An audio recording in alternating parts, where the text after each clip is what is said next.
Supersonic গতিতে জামিন ও মুক্তি পেলেন অভিনেত্রী নুসরাত ফারিয়া।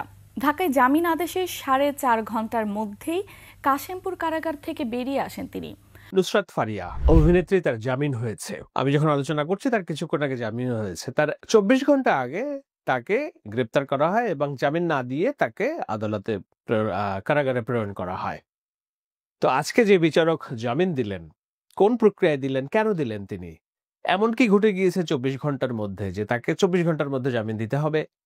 আবার আমি আমি আসলে চাই না তিশাকে গ্রেপ্তার করা হোক। আমি চাই না নুসরাত ফারিয়াকেও আটক করা হোক। নুসরাত ফারিয়াকে গ্রেফতারের 24 ঘন্টা পর মুক্তি দেওয়া হয়েছে। তো নুসরাত ফারিয়াকে কার ইন্ধনে গ্রেফতার করা হয়েছিল? যেখানে নুসরাত ফারিয়া একজন জুলাই যোদ্ধার মতো তিনি দায়িত্ব পালন করেছেন। তিনি বারবার ফেসবুকে পোস্ট করেছেন, যদিও তিনি হাসিনার আমলে হাসিনার প্রশংসা করেছেন, হাসিনার চরিত্রে অভিনয় করেছেন, কিন্তু জুলাই আন্দোলনের ছাত্র হত্যা যে একটা অনৈতিক কাজ, সেটা কিন্তু ফেসবুকের মাধ্যমে তিনি জানিয়েছেন। তো তারপরও নুসরাত ফারিয়াকে কেন গ্রেফতার করা হলো? আর গ্রেফতার করার পর তাকে আবার মুক্তি দেওয়া হলো কেন? আসিফ নজরুল্লাহ তাকে কার ইশারায় বা কার নির্দেশে তাকে মুক্তি দিতে বাধ্য হলো? দর্শক, ভিতরে কি চলছে সরকারি, চলুন আমাদের একটা আলোচনা শুনবো, বুঝতে পারবো নুসরাত ফারিয়ার মুক্তির কারণ এবং গ্রেফতারের কারণ। দেশ কি ফেসবুক সংসদের মাধ্যমে চলছে কিনা? স্বাগত বাংলা ইনফোটিউবের নতুন আয়োজন ভাবনা রিলোডেডে। ভাবনা রিলোডেডের আমরা কি করি? অন্যের ভাবনাকে রিলোড করে সেটা একটু এক্সপ্যান্ড অর্থাৎ সম্প্রসারণ করি, আমার নিজের ভাবনাও জুড়ে দেই এবং সারমর্মটা নিই। তো আজকের এই ভাবনাটা ভেবেছেন বাতের মোহাম্মদ। তিনি স্টকহোম ইউনিভার্সিটির গবেষক এবং সহকারী শিক্ষক হিসেবে সম্ভবত দায়িত্ব পালন করছেন। আমি তার লেখা পড়ি বহুদিন থেকে। আজকে তার ভাবনাটা আমি পড়বো যে ফেসবুক সংসদে দেশ চলছে কিনা। কিন্তু তার আগ দিয়ে আপনাদের একটা সুখবর দেই, সেটা হলো নুসরাত ফারিয়া অভিনেত্রী, তার জামিন হয়েছে। আমি যখন আলোচনা করছি তার কিছুক্ষণ আগে জামিন হয়েছে। তার 24 ঘন্টা আগে তাকে গ্রেপ্তার করা হয় এবং জামিন না দিয়ে তাকে আদালতে কারাগারে প্রেরণ করা হয়। তো আজকে যে বিচারক জামিন দিলেন, কোন প্রক্রিয়ায় দিলেন, কেন দিলেন তিনি, এমন কি ঘটে গিয়েছে 24 ঘন্টার মধ্যে যে তাকে 24 ঘন্টার মধ্যে জামিন দিতে হবে?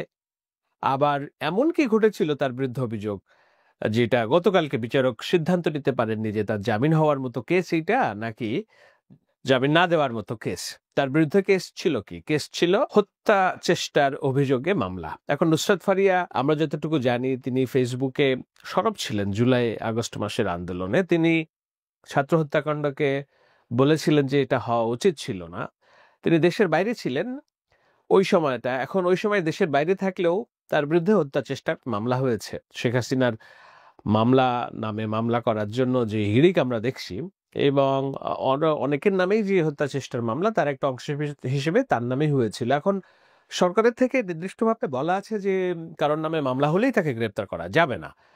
আবার গ্রেপ্তার করলেও এই হত্যা চেষ্টা, হত্যার মামলাগুলো যেভাবে দায়ের হচ্ছে, তো এই দায়ের হওয়ার ক্ষেত্রে মানুষকে হয়রানি করা যাবে না। কিন্তু বিচারক কোন হিসেবে সিদ্ধান্ত নেবে যে কোনটা, কাকে হয়রানি করা যাবে, কাকে হয়রানি করা যাবে না? পুলিশ কাকে হিসেবে সিদ্ধান্ত নেবে যে কাকে গ্রেপ্তার করা যাবে, কাকে যাবে না?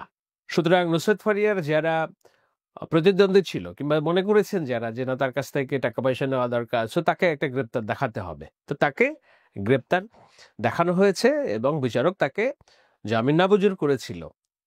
ফেসবুকে আমরা দেখলাম কি এই নিয়ে হইচই বয়ে গেছে। যেমন সংস্কৃতি উপদেষ্টা লিখেছেন যে এটি অনুচিত কাজ হয়েছে, এই ধরনের কাজ হওয়া ঠিক না, বিব্রত সংস্কৃতি মন্ত্রণালয়। হাসনাত আব্দুল্লাহ লিখেছেন যে এটা হচ্ছে হাসিনার বিচারকে ডাইভার্সন করার একটা প্রচেষ্টা, এই নুসরাত ফারিয়াদের আটক আমাদের দাবি না। তো এই ধরনের যখন হাউখাউ ওঠার পরে বাংলাদেশের বিচার আদালত মনে করলো যে না, তা তো আমরা তো 24 ঘন্টা আগে জামিন না দিয়ে ভুল করেছে, 24 ঘন্টার মধ্যেই জামিন দিতে হবে।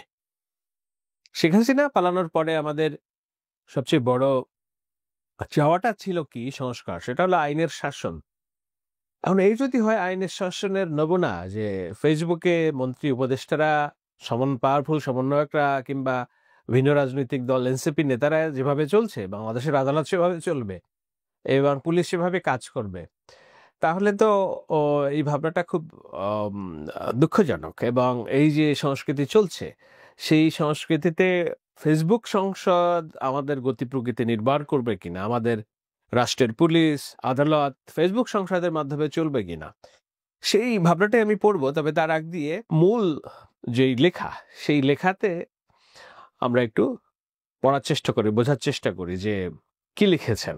সোশ্যাল মিডিয়াকে সংসদ বানিয়ে দেশ চালালে তো সমস্যা। ইন্টারিম গভর্নমেন্টের কাজকর্ম দেখে এখন তাই মনে হচ্ছে।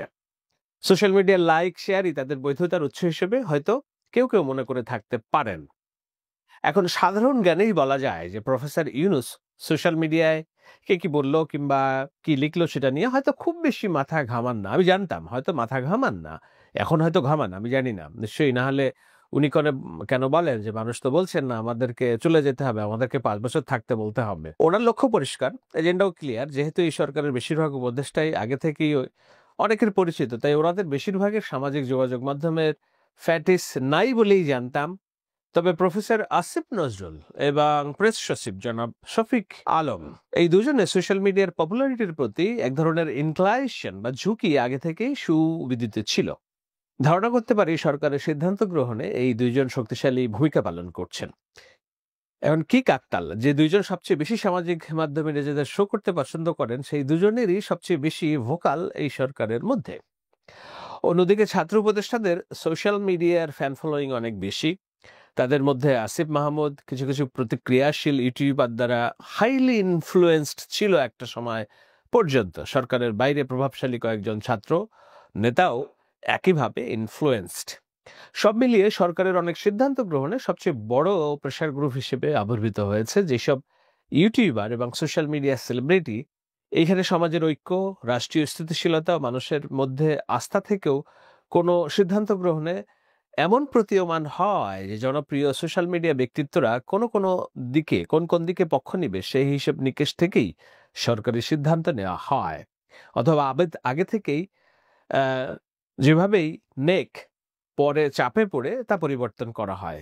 সেই আমি এই ভাবনাটা যখন পড়ছি, শুরুতে ফারিয়ার যেই আটক, তার জামিন না দেওয়া এবং জামিন দেওয়া পরে 24 ঘন্টার মধ্যে, এই উদাহরণটা যায় কিনা এই আলোচনার সাথে। এরপরে লিখেছেন সবচেয়ে অ্যালার্মিং, প্রেস সচিব নিজের পক্ষে সম্মতি উৎপাদন করার জন্য যেসব সামাজিক যোগাযোগ পোস্ট লেখা হয় সেগুলোকে সরাসরি শেয়ার করছেন। এটা এক ধরনের এন্ডোর্সমেন্ট। আসিফ নজরুল একই কাজ করে, অন্তত ওনার ভেরিফাইড পেজ থেকে করা হয়। ছাত্র উপদেষ্টারা তো করেই। সব মিলিয়ে সোশ্যাল মিডিয়াকে এই সরকারের একটা অংশ সংসদ বানিয়ে যেখানে তাদের নিজেদের পক্ষে সম্মতি উৎপাদনে নিয়ে যেতে রেখেছে। এখানে আমি একটু ব্যাখ্যা দেই যে আসিফ নজরুলের কথাটা কেন এসেছে। আসিফ নজরুল পোস্ট করেছেন যে জুলাইয়ের নেতা যারা ছিল তাদের নামে আপনারা কথা বলেন, কিন্তু এমন কিছু করেন না যেন তাদেরকে আন্ডারমাইন করা হয়। খুবই ভালো কথা। আসিফ নজরুল সম্ভবত আসিফ মাহমুদের ছবি দিয়েই করেছেন, যেহেতু আসিফ মাহমুদকে নিয়েই লিখেছেন। কেন লিখেছেন? ঢাকা দক্ষিণ সিটি কর্পোরেশনের ইশরাককে নির্বাচন কমিশনের গেজেট এবং আদালতের সিদ্ধান্ত অনুযায়ী তার পদে অফিসে ঢুকতে দেওয়া হচ্ছে না, তার নিয়ে বিক্ষোভ হচ্ছে এবং সেই বাধাটা আটকে রেখেছেন স্থানীয় সরকার উপদেষ্টা আসিফ মাহমুদ নিজেই। কোন যুক্তিতে আমরা জানি না, কিন্তু তিনি এটা আটকে রেখেছেন। অথচ ঢাকা উত্তরের সিটি কর্পোরেশনের প্রশাসক হিসেবে যিনি যাকে নিয়োগ দিয়েছেন এজাজ আহমেদ, তার বিরুদ্ধে অভিযোগ এসেছে তিনি হিজবুত তাহরিরের শীর্ষ নেতা। আসিফ মাহমুদের সরাসরি তত্ত্বাবধানে তাকে এই প্রশাসক হিসেবে নিয়োগ দেওয়া হয়েছে। এখন একজন হিজবুত তাহরিরের নেতা উত্তরের প্রশাসন চালাচ্ছে, আর জনগণের ভোটে নির্বাচিত ইশরাক যেই ভোটে নির্বাচিত হয়েছিলেন, কিন্তু শেখ হাসিনা নির্বাচনে জয়ী দেখিয়েছিলেন তাপসকে, তার পরিবারের অংশ। সেটাকে আদালত বলেছে যে না, এই নির্বাচনে জয়ী হয়েছিল ইশরাক। তো ইশরাককে যে জয়ী সেটা আদালতের রায় অনুযায়ী গেজেট প্রকাশ করে ফেলেছে নির্বাচন কমিশন, কিন্তু সরকার আটকে রেখেছে যে না, এইখানে ইশরাককে বসতে দেওয়া হবে না। কেননা ওই যে রাজনীতি, ঢাকার দক্ষিণের নিয়ন্ত্রণ যদি বিএনপির ইশরাকের হাতে চলে যায় তাহলে তো সমস্যা। তো যেই রাজনীতি শেখ হাসিনা করেছে সেই একই রাজনীতি করছে ইশরাক। সেই কারণে ক্ষুব্ধ জনগোষ্ঠীর কেউ কেউ আসিফ মাহমুদের ছবি সামনে রেখে সেখানে জুতা পিটিয়েছে। এখন এগুলো তো নতুন কিছু না।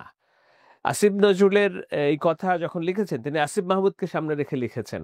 আমরা জানি এটা আসিফ মাহমুদের মুখে জুতা পেটানোর একটা ছবি হচ্ছে, কিন্তু উপদেষ্টা মাহফুজ আলমকে তো হত্যা চেষ্টার অভিযোগে তার মাথায় বোতল নিক্ষেপ করা হয়েছে। যে জায়গায় থেকে মারা হয়েছে এমন জায়গায় যদি সেন্সিটিভ জায়গায় বোতলের মুখটা আঘাত লাগতো তাহলে তার ব্রেন হ্যামারেজ হতে পারতো। সেখানে আমরা কাউকে দেখিনি প্রতিবাদ করতে, কেননা ওই প্রতিবাদটা হয়েছিল জামায়াত শিবিরের ইন্ধনে। কিন্তু জামায়াত শিবিরের বিরুদ্ধে কথা বলতে যেহেতু ভয় পায় উপদেষ্টা এবং সোশ্যাল মিডিয়ার যারা গুরু আছে ইউটিউবাররা, সুতরাং ওই বিষয়ে কথা হয়নি। এখন আসিফ মাহমুদের ছবিতে কেন জুতোপাটা করা হচ্ছে সেটা নিয়ে আসিফ নজরুল লিখেছেন।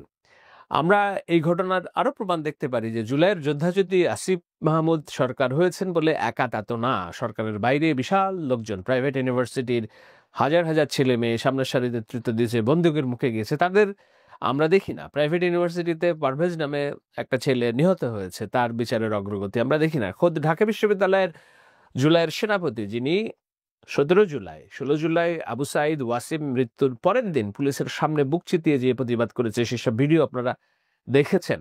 সাম্য, তার হত্যাকাণ্ড হলো সরকারের একজন উপদেষ্টা তার জানাজায় যায়নি, তার বাড়িতে যায় নাই, তার হত্যাকাণ্ড নিয়ে কথা বলে নাই, একজন সমন্বয়ক কথা বলে নাই, হাউখা হওয়ার পরে দু একজন হয়তো বলেছে।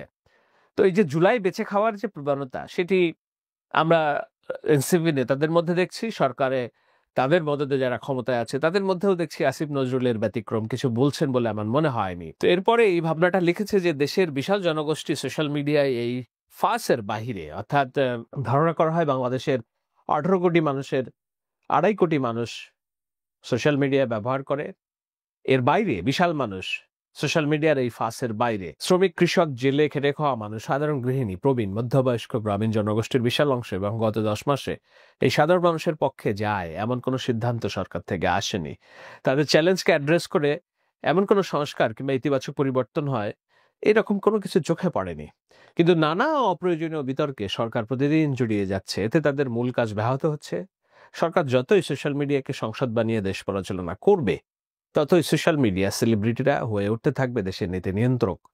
এটা দেশের জন্য ইতিবাচক নাকি নেতিবাচক, সেটা গত 10 মাসেই দেশের জনগণ টের পাওয়া শুরু করেছে। ফেসবুক সংসদ দেশের জন্য ভালো না আসল সংসদ ভালো, এটা নিয়ে প্রশ্ন উঠবে। সোশ্যাল মিডিয়া একটা পাওয়ারফুল টুল জনগণের সাথে কানেক্ট করার জন্য, কিন্তু এটা জনগণের প্রতিনিধিত্বের প্রধান মাধ্যম হতে পারে না। গণতান্ত্রিক প্রক্রিয়ায় ভোট প্রধানতম উপায়, সরকার সেদিকেই এগিয়ে যাওয়া উচিত।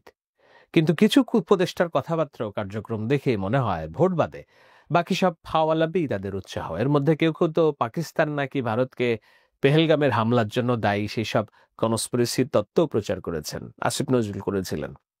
স্বাধীনতার পরে দেশ গঠনের এত বড় সুযোগ কিছু গ্যালারি শো তে বেশি ইনভলভ ব্যক্তিত্বের জন্য নষ্ট হচ্ছে না তো? এই প্রশ্নটা রেখেছেন তিনি। এটি বাতেন মোহাম্মদের লেখা। এখন আমি ভাবনা রিলোডেডে আমার একটু রিলোডেড অংশ যোগ করতে চাই।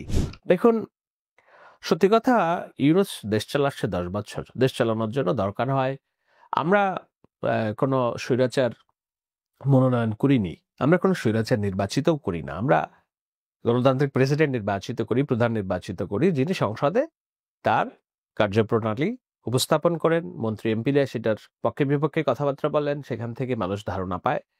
কিন্তু এই কার্যকর সংসদ তো আমাদের ছিল না, বাস্তবতা ছিল না বলেই মানুষের গণতন্ত্র নিয়ে খুব বেশি আগ্রহ নেই। কিন্তু আমাদের মূল চাওয়াটা কি, লড়াইটা কি ছিল?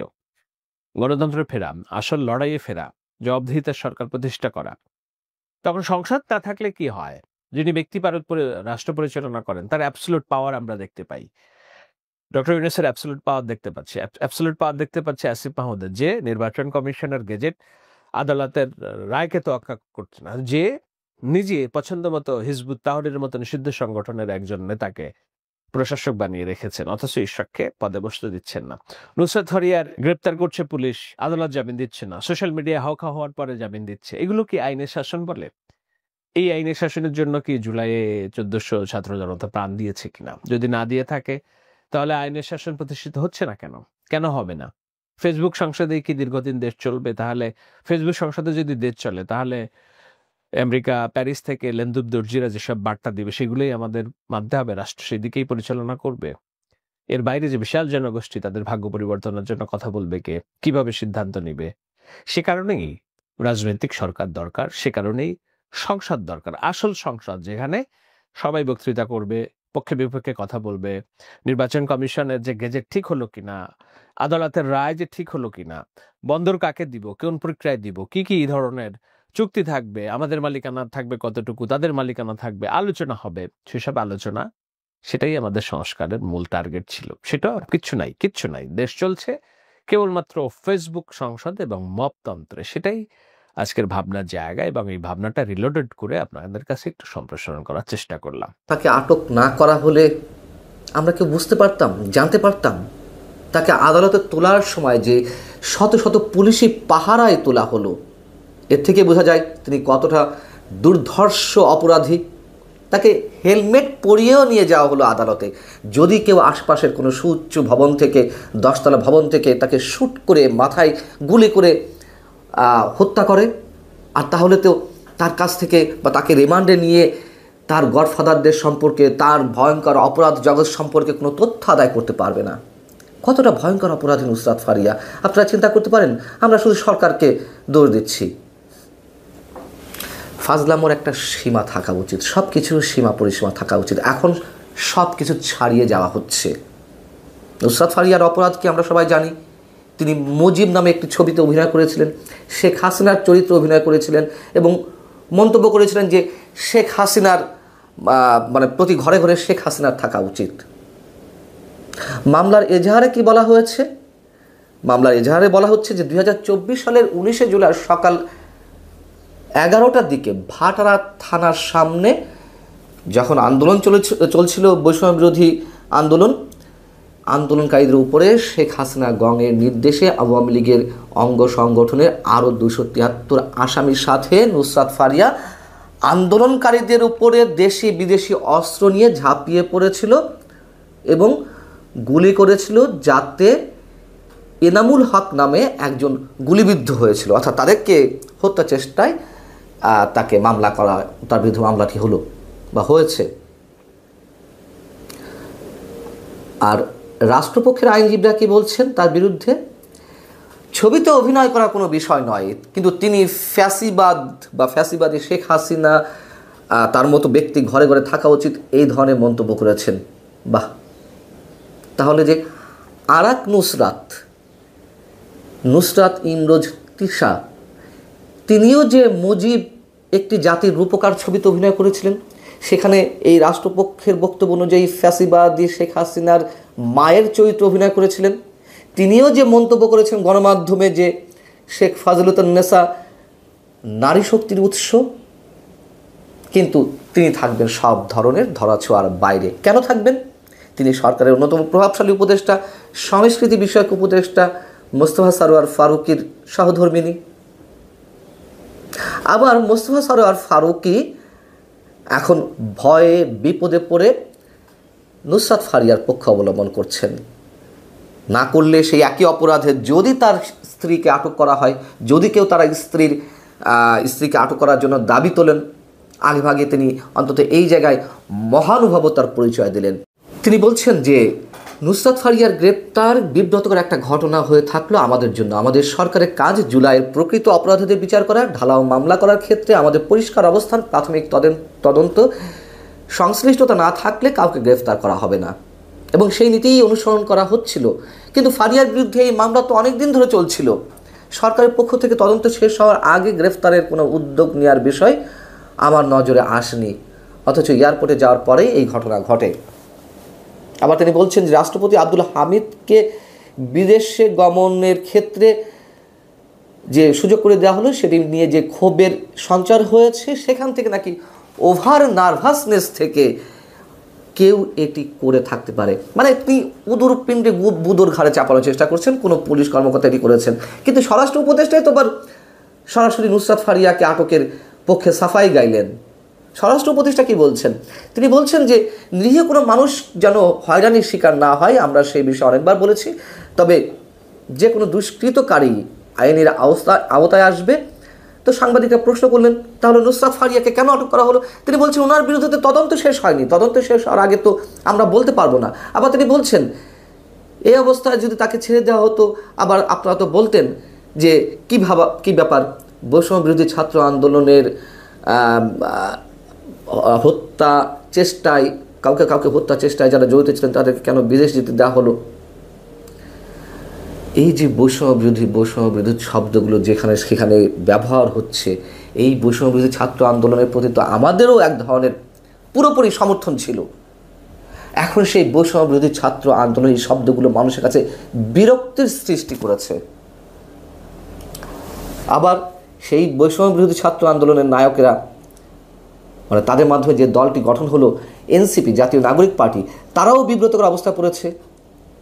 জনতার তুমুল সমালোচনার মুখে তারা কি বলছে, গণহত্যার বিচার প্রক্রিয়াকে লঘু করে দেখানোর প্রবণতা সৃষ্টি করছে সরকার, বা কেউ কেউ আমরা মনে করি বিদ্যমান রাষ্ট্র কাঠামো ও প্রশাসনের মধ্যে থাকা একটি পক্ষ এ ধরনের অন্তর্ঘাতমূলক কর্মকাণ্ডের মাধ্যমে জুলাই গণহত্যা ও এর বিচার প্রক্রিয়াকে প্রশ্নবিদ্ধ করতে চায়। তাহলে একটি পক্ষ কারা? সরাসরি কেন বলা হচ্ছে স্বরাষ্ট্র উপদেষ্টা এটি করছে, বা সরকারের শীর্ষ মহল থেকে এটি করা হচ্ছে?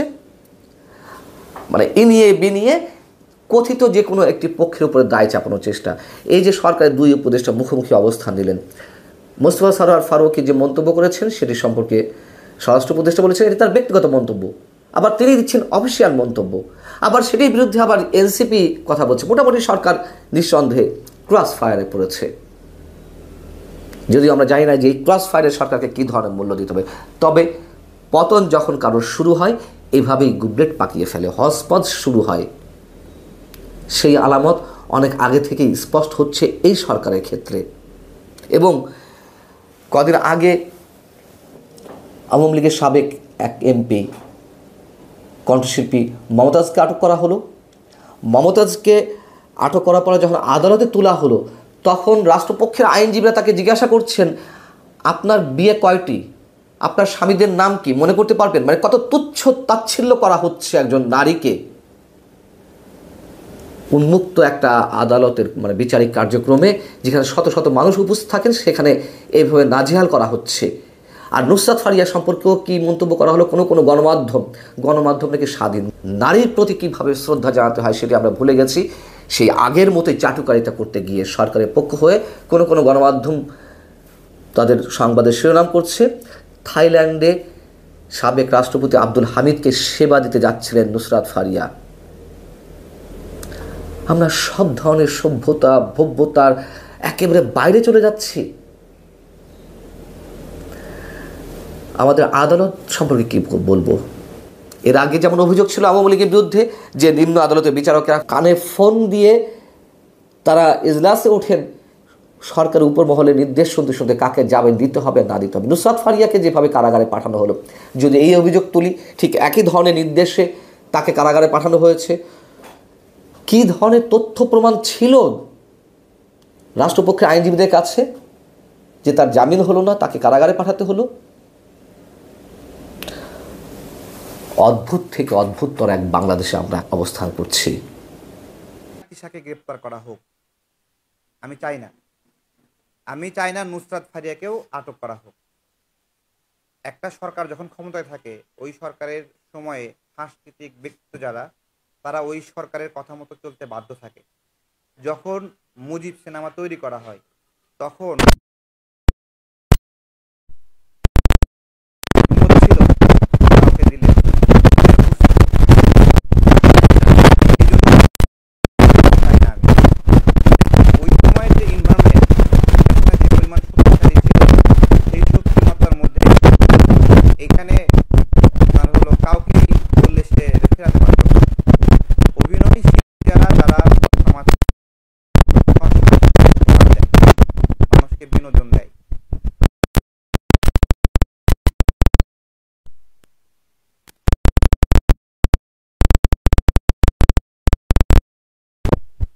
দেশীয় সংস্কৃতি, দেশীয় রুচি ও অভ্যাসের বিনোদন না থাকে তাহলে পার্শ্ববর্তী দেশের রুচি এবং সংস্কৃতি এটাকে দখল করে নেবে।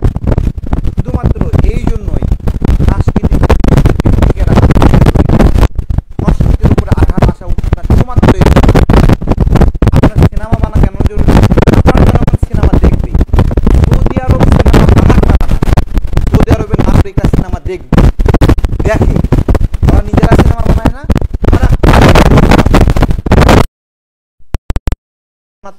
তাহলে ওদেরকে হিন্দি সিনেমা দেখতে হতো না। এই জায়গা থেকে ইরান খুব আবার প্রোগ্রেসিভ, বিশ্বের সবচেয়ে মানসম্মত সিনেমাগুলো ইরান তৈরি করে, তারা এটাকে ছাড় দেয়নি। ইরানকে দেখে আমাদের শেখার, ইরান হলো সত্যিকারের সার্বভৌমত্বের দৃঢ় শক্তি সম্পন্ন একটা দেশ, যারা সংস্কৃতি, অর্থনীতি, সামরিক সব জায়গায় নিজস্ব সক্ষমতা তৈরি করছে। আমরা আমাদের অর্থনৈতিক সক্ষমতার যেরকম কথা বলি তেমনি সাংস্কৃতিক সক্ষমতার কথা বলি। আমাদের হিন্দি সিনেমাগুলো দেখতে হয়।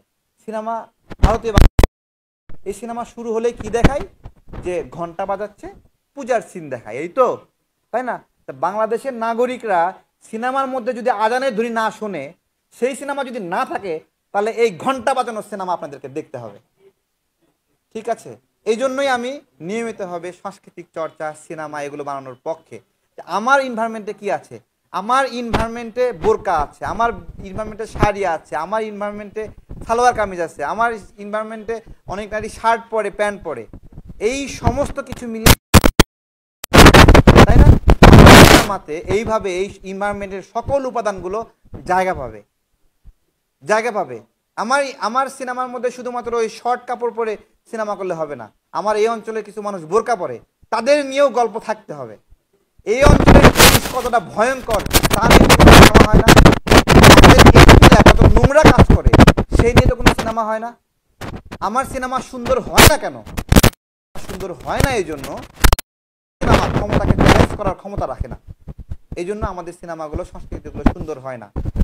আজকে এই যে সরকার আছে, বর্তমান সরকার, তাদের বিষয়ে সমালোচনা করে কোনো সিনেমা বানাতে পারবে কেউ? একটা সাংবাদিক প্রশ্ন করলে চাকরি চলে যেতে হয়। এই জায়গাগুলোর আস্তে আস্তে আমাদের অবসান হওয়ার কথা ছিল, সেগুলো অবসান না হয়ে আরও শক্ত এবং কঠিন হচ্ছে। সাংস্কৃতিক ব্যক্তিদেরকে তাদের জায়গায় রাখতে হবে। একটা রাজনৈতিক দল প্রোগ্রাম করার সময় শিল্পীদেরকে ডেকে নিয়ে যায়। কোনো শিল্পী পারবে ক্ষমতাসীন কোনো দলের কোনো অনুরোধ না করতে? এই যে বিএনপি প্রোগ্রাম করতেছে সবার আগে বাংলাদেশ, বিভিন্ন শিল্পীরা যাচ্ছে, কারো ক্ষমতা আছে না এটাকে মুখের উপর না করে দেবে? বলেন, না করবে? শিল্পীদের পিছনে এভাবে রাখতে হয় না। তারা শিল্পী, তাদের স্বাধীন মত, মনন এগুলো বিকশিত করবে। এগুলো তারা মানুষ হাসবে, কাঁদবে, গাইবে, মানুষের ভালো মন্দ অনুভব করবে। এগুলো তাদের কাজ। আমাদের সমাজটা কেমন তাদের মধ্য দিয়ে ফুটে উঠবে, তাই না? এই যে প্রবাসীদেরকে নিয়ে অনেক নাটক বানায়, সিনেমা বানায়, প্রবাসীদের প্রতি কি সাফারিংসটা হয়, এটা যদি নাটক আকারে না ওঠে এবং কি হওয়া উচিত সেই শিক্ষা যদি না দেওয়া হয়, তাহলে সমাজ শিখবে না। মানুষ নিজের চেহারাটা কখনো নিজে নিজে দেখতে পারে না। আর এই চেহারা দেখার ব্যবস্থাই হলো এই সিনেমা, নাটক, গান, কৌতুক, এগুলো। এই আর কি। আমি চাই শিল্পীদেরকে এই হয়রানিটা বন্ধ করা হোক, যেই হোক। আওয়ামী লীগের পক্ষে কথা বলছে সেই শিল্পীটাও এরকম হয়রানির শিকার না হোক। ওই সময় বলতে বাধ্য, তাকে নিয়ে যাই দাঁড় করায় দেওয়া হয়েছে ট্রাকের উপরে উঠায়, যে বল রাস্তা অনেক ভালো, বল জয় বাংলা, এটা বলতে বলা হয়েছে, শিখায় দেওয়া হয়েছে। না বললে তারা টিকে থাকতে পারতো না। এখন কি বলাচ্ছে না? এখন শিল্পীদেরকে দিয়ে জুলাই গণঅভ্যুত্থান নাটক বানায় নিতে হচ্ছে না? পছন্দ হোক না হোক করতে হবে সিনেমা, তাই না? এগুলো চলতে থাকবে। আলটিমেটলি অভিনয় শিল্পীদেরকে তাদের আলোচনা শুনেছেন, শুনে স্পষ্ট বুঝতে পেরেছেন যে আসলে এই নুসরাত ফারিয়াকে কেন মুক্তি দেওয়া হয়েছে। সরকার হয়তো প্রথমে বুঝতে পারে নাই, বা তার বিরুদ্ধে হত্যা চেষ্টা মামলা আছে, এই জন্য গ্রেফতার করা হয়। স্পষ্ট কথা, হত্যা চেষ্টার মামলা রয়েছে, সে যেই হোক, সে যত পিসাবি হোক, তার বিরুদ্ধে মামলা আছে, তাকে সরকার গ্রেফতার করতেই পারে। এটা কোনো স্বাভাবিক ব্যাপার ছিল আমার মনে হয়। কিন্তু এই বিষয়টাকে অনেক উচ্চ পর্যায়ে নিয়ে যাওয়া হয়েছে। আর জুলাই আন্দোলনে সমর্থন দিয়েছে আওয়ামী লীগ, সমর্থন দিলেই সে ভালো হয়ে যাবে, বিষয়টা এরকম নয়। সেটা এরকম নয়। কিন্তু জুলাই আন্দোলনে তো এই ছাত্রদেরকে সমর্থন দিয়ে ছাত্র দাবি মেনে নিয়েছেন, এবং ছাত্রদের উপর যেটা হচ্ছে অনেক আওয়ামী লীগের বড় নেতারাও বলেছেন, তাদেরকে তো আমরা ছাড় দেয়নি। এবং কথা হচ্ছে 17 বছর তারা কি করেছে। নুসরাত ফারিয়া 17 বছর সরকারের সাথে ভালো সম্পর্ক ছিল, সরকারের সুবিধা ভোগ করেছে, এবং সে ধরতে গেলে আওয়ামী লীগে ছিল, এটা স্পষ্ট।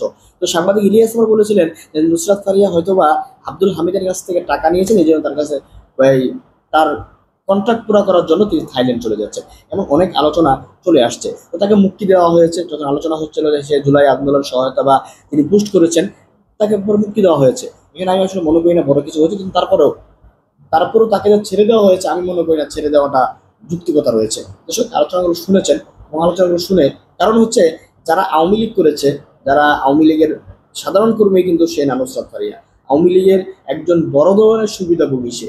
তো তাকে গ্রেফতার করার কারণে যদি এভাবে হাত তোলা হয়, তাহলে সরকার কার বিরুদ্ধে বিচার করবে? সরকার কার বিরুদ্ধে বিচার করবে? কার বিচার চান? কোন আওয়ামী লীগের বিচার চান? আর যাকেই গ্রেফতার করা হবে আপনারা তার বিরুদ্ধে হাত তুলবেন। দর্শক, আলোচনা শুনেছেন, শুনে আপনার ব্যক্তিগত মতামত কমেন্ট